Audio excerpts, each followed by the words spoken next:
Hey boys and girls, welcome back. And I know that you've all been breathlessly awaiting the teardown of our Model S Plaid.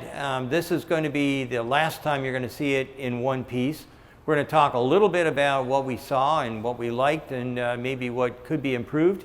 And one thing I did want to do was again thank Savik for helping us out with the costs associated with the trip.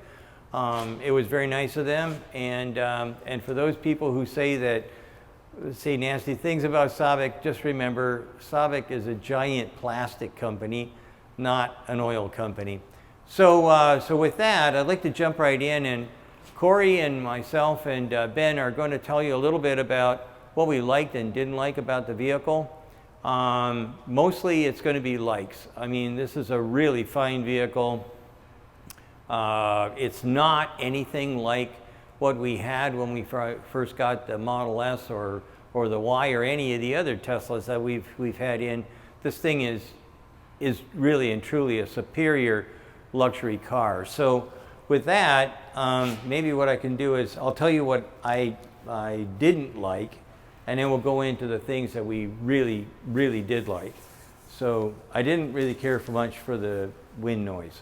The wind noise, if you're in the back, I spent a lot of time in the back seat because I had a lot of work to do, and the wind noise in the back seat on the passenger side of the rear seat really was noisy. Later on, we found out that it was one of the seals it just doesn't work.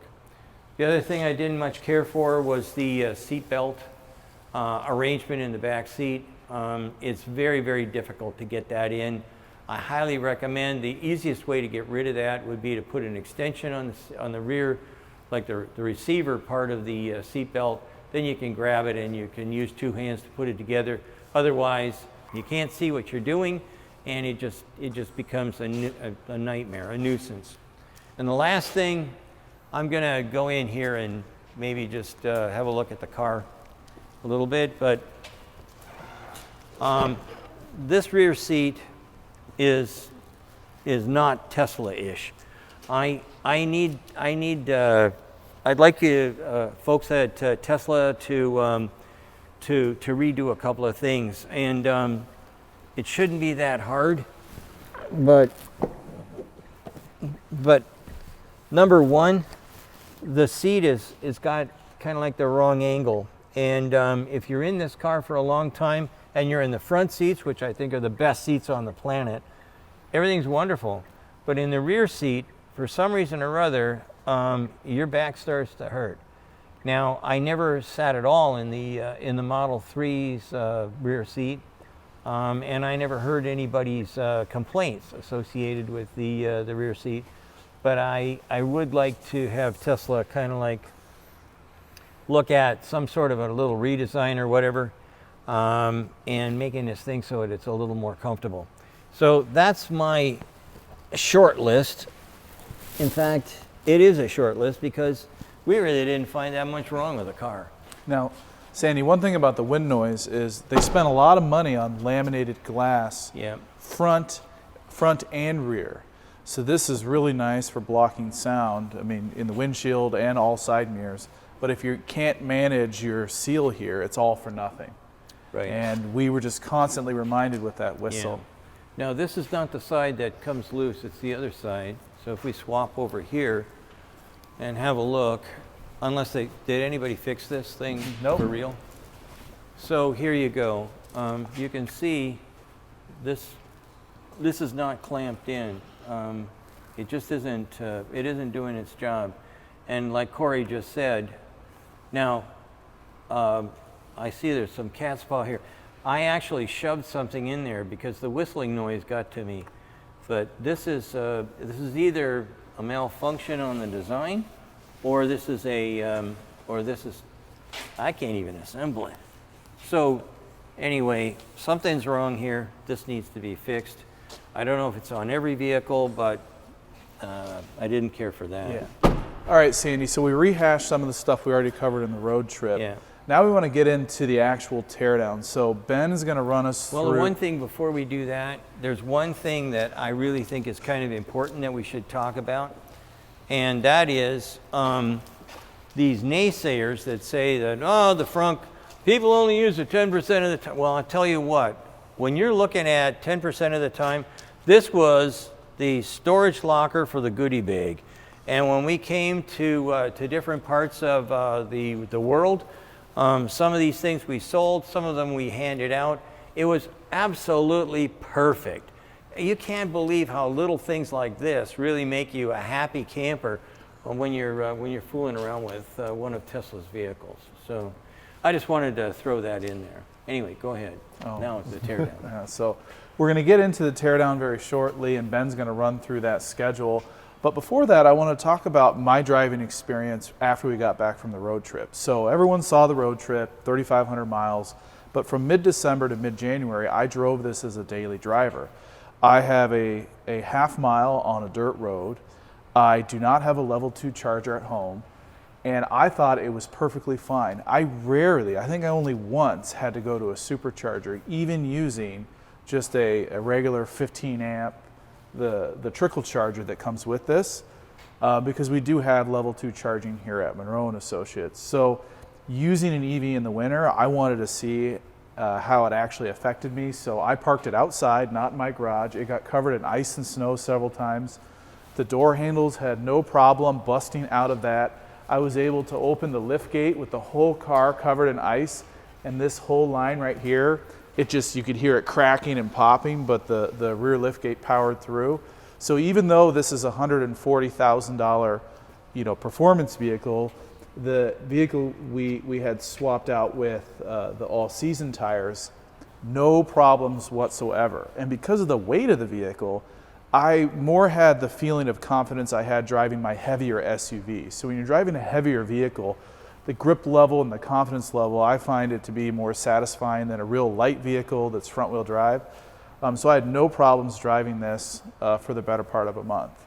Now, Sandy, you drove it sparingly. Because Corey hogged it. None of us really got much of a chance to use this car because Corey fell in love with it, and that's the end of it. I mean, he let Ben drive it once from here to the end of the driveway, I think. But at the end of the day, I every time I got in it, I mean, it's quite a nice upgrade from the Model 3 that I'm going to be driving as a daily drive now. And like I say, this is if you're in the front seats anyway, this is truly a luxury vehicle. But Ben, what did you have to say about this? No, I thought the drive was really good as well. All of the new features that Tesla's put in here with the steering yoke and everything, it all works well. It takes a few minutes to get accustomed to it, but it all seemed to function real well, get used to it. It almost seemed like second nature for everything. My only issue was the horn. I slammed down the airbag the one time I needed to use it. It didn't do anything, so the muscle memory wasn't there for the horn yet for pushing a button instead. But everything else, like you said, it drives great. It's a very comfortable ride, and it's a fun vehicle to drive. Actually, that's one thing that happened. I was driving this thing and I wasn't paying attention because the car does so remarkably well that you get complacent. Anyway, I came up one of the dirt roads near where Corey and I live, and the guy in front of me just stopped. I don't know why. There was no reason for him to stop. Anyway, I wasn't paying attention. The car stopped on its own, and it made a big noise. It made big noise in here, but it also the horn went off. So that's the only time I even heard the horn, was when it blared at this guy that decided to stop in the center of the road. I know that there's a lot of folks from Nishta out there throwing rocks, and I heard that there's another guy, that wants to become famous by putting his name into, I don't know, it was a Wall Street Journal or whatever. Somebody that says, hey, I'll pay you $1 million or something if you can find anything else that does what he classifies as an improper safety issue that's supposedly on here that I've never experienced. At the end of the day, that thing saved me from slamming right into the back end of that car. That's the first time that's ever happened with me, and I was delighted that that the car stopped on its own. So, from what do you think standpoint, that alone, as far as I'm concerned, was worth $100 grand. So I'm pretty happy about that. Yeah. All right, Ben. So let's get into the teardown cadence. Can you walk us through? Wait a minute. Are you going to talk about the track day? The track. I think this video will be released after the track day. Is that right? Oh, okay. So everybody will have seen that. It was pretty wild. I tried to push it to its limit until I actually lost control, which was pretty fun. So moving on, Ben, let's walk through the teardown cadence, and I want to know, what are we going to see first, and what systems are we going to prioritize? All right, well, we're actually going to start the teardown this afternoon. We're going to be taking the frunk out today so we can get a look at the thermal system. It should all be very similar to the heat pump that was on the Model Y, but we're going to take a close look at that today.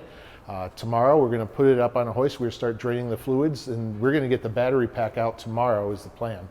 We want to get into that system and see what they've done on this vehicle. We're also going to start to drop the cradles as well. So we're going to get into the electric powertrain all the way around. We want to get to the motors so we can start tearing those apart next week. So here in the next week or two, you should see some videos on the battery and the electric powertrain, which is what we thought is the most interesting part of this and what everybody talks about after they get to drive it. What's in store for the yoke? So for the we're yoke, gonna do we're going to start with the powertrain. That's what we tear down first. Then we're going to start taking out some interior. We're going to look at the seats. Look closely at the seats, front seats of this, compare them with the Model 3 or the Model Y. Sandy's said multiple times that he likes both of the seats. We're going to see what they've done different. Take a little bit of a look at the rear seats as well, just to see if we can see anything there. I'm going to take the IP out, look at the yoke. We're going to compare the yoke back to the Model Y and the Mach-E and look at this design from an engineering standpoint. And see what Tesla's done to be able to save some costs on their side and some of the advantages that this system has from an engineering standpoint. And then we're also going to start to look at the ADAS system at that point. We'll have the vehicle torn down enough that we can look at it, but we should be doing 2 to 3 videos a week for the next 8 weeks or so, going through the entire vehicle, looking at everything that's there. But those are some of the highlights that are going to be coming up. And hang on. Is this? Are you sure we don't pull this out? Hang on. Let me see. Ooh, whoa, nice. Oh my goodness, what is that? I think they integrated the air tank into the cross-car beam. It looks like a sideways Jaguar engine. Oh, there we go. There we are. Okay, there's one. No. So this is the air tank for the air suspension, integrated into a structural member. Cool. So smart. You know, the integration on these cars is just to die for. I mean,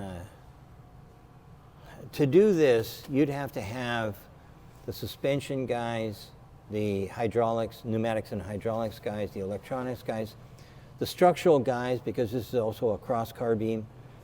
Everybody would have to be involved in every decision. And by the way, boys and girls, this is the first time we're looking at it. We did not know that we were going to find that. You know what? Let's just pop the rest. Let's get these side covers off. Here, I see them. They pop straight up. See? Yeah.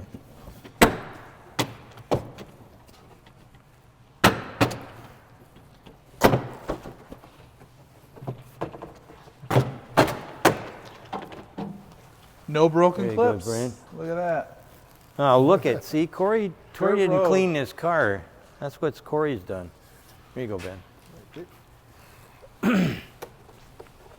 Okay. So what we're looking at here is we're just looking at the tops of the suspension system, and we can see that this has got, you can see now that it's got an air suspension system, but you can see that they really spent some time and effort on these A-arms. This is This is going to be a lot of fun to get into. So here, I don't think we're not going to need any tools here. Let's just, this looks, something's going on over here. This is something holding it in place. so Oh, here's here your we go. bolts. Here was some nuts, or some screws rather. Yeah. The other thing that Ben brought up as well, this is all flocked.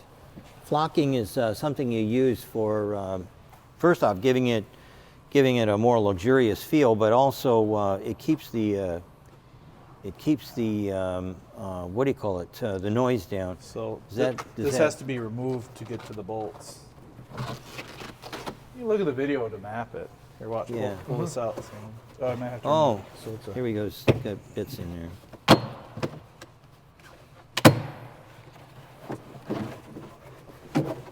I noticed several bolt locations right here. See? And there's your emergency exit for the kid that decided to get into the trunk. So it looks like there's 4 fasteners. 1, 2, 3, 4, and they're all common to hold the front substrate in. Yeah. So you can see there's no tools necessary to take all this out. Our first tool we're going to encounter is here with these 4 bolts. You want to really secure this down. Yeah. Yeah. This is actually part of crash worthiness usually. So this is going to be like a little And- crush can. From the first thing that I see, the heat pump system, I can see the super manifold right here looks very similar to the super manifold that was on the Model Y that we had. The heat exchanger here looks like a very similar location. Once we get this out, we're going to do a whole episode on the thermal system. And you can see the front motor here a little bit. This Should- even the casing doesn't look Yeah, similar. It should be essentially a Model 3 rear motor with a carbon fiber wrapped. yeah. It should be.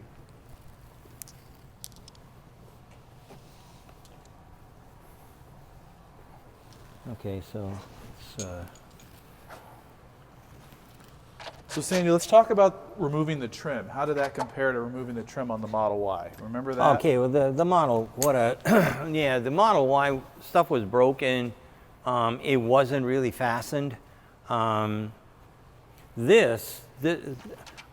don't really care to have too much in the way of exposed fasteners. I know some people say, oh, it makes that technology look. To me, it looks like, I don't know, just throw some bolts at it. It doesn't really give me a really happy feeling. This thing here, just, you saw it. It was just perfectly covered. Everything about that look to me says, I know what I'm doing. I've spent some time making sure that everything is as right as it can be. That's what an engineer should do.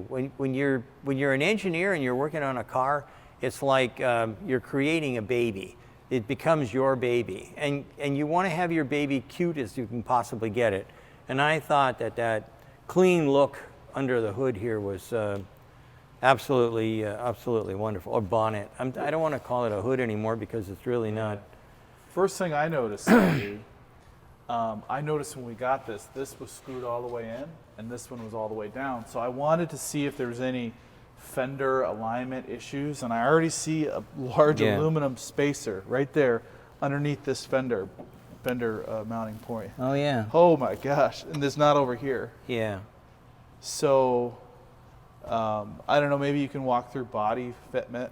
That's the first. Okay, so This is when you start fooling around with the body, lots of stuff happens. This has got an aluminum stamped body, so this is a little different. I like aluminum because it's light. I hate it if I'm actually trying to work on it. It gives you all kinds of variation that really kill you.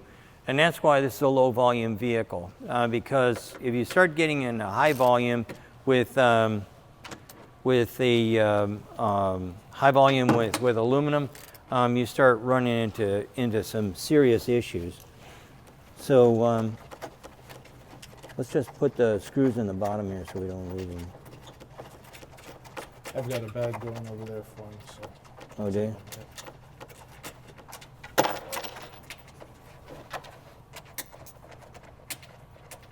It's caught in a J-hook.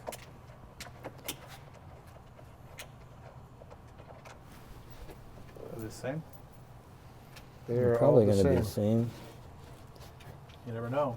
Remember we did the rear tub on the Model Y, and the bolts were not common for all the fasteners. So that's why I asked that, Sandy. Remember These are all the same length. Well, let's fish that through. let's get this out of here.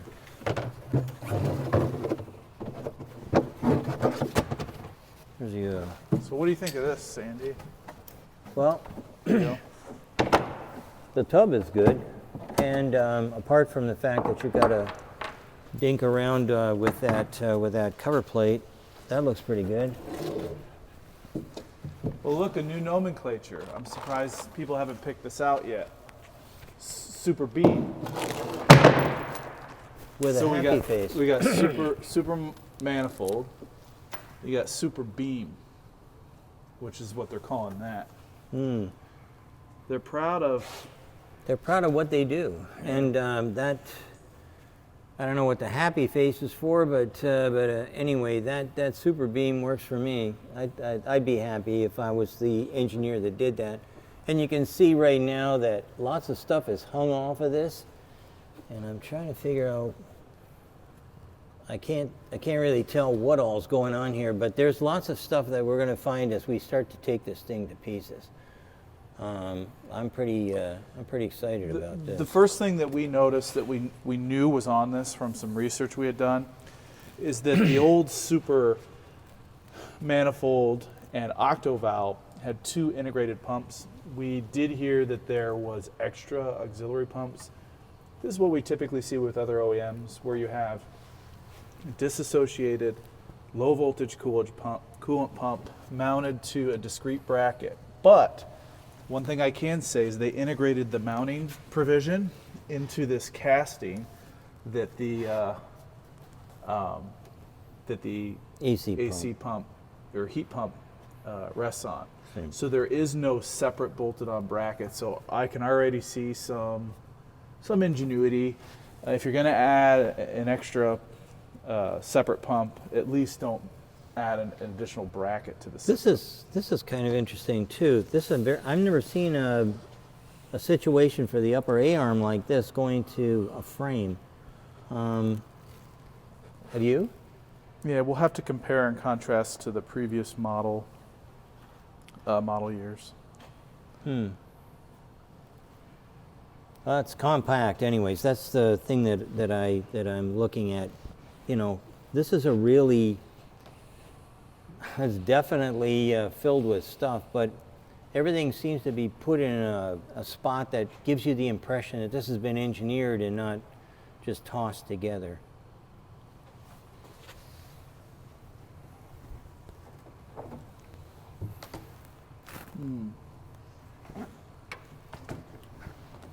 I like the fact that they've got that enclosed as well. And I'm trying to figure out. so that's just the radiator. Yeah, I know, but and notice that you have two. yeah, There's two of them. This vehicle being so high performance, you probably have a ton of heat rejection needed for the motors and the battery. They eliminated the condenser. So the condenser is now integrated into the super manifold right here. This is the liquid cooled condenser. So even though this macro level sticker was put on here, if you peel that back, this says chiller down here. This is your liquid cooled condenser. So here's where you're rejecting your heat when your air conditioning's on. And then the ethylene glycol that flows through here then flows through one of these heat exchangers, and it's rejected to the environment. atmosphere. But you have redundant radiators, so you have an additional radiators too, and they're separate. So that's interesting. This whole thing is interesting. So I think that what I'd like to do is maybe let's just stop right here and let you know that, okay, so we've taken off the first little beauty covers here, and we're already kind of impressed. So this is going to be a lot of fun. On behalf of Corey and Ben and myself, thanks again for watching, and we'll have lots more real soon that you can sink your teeth into. Thanks a lot for watching MUNRO.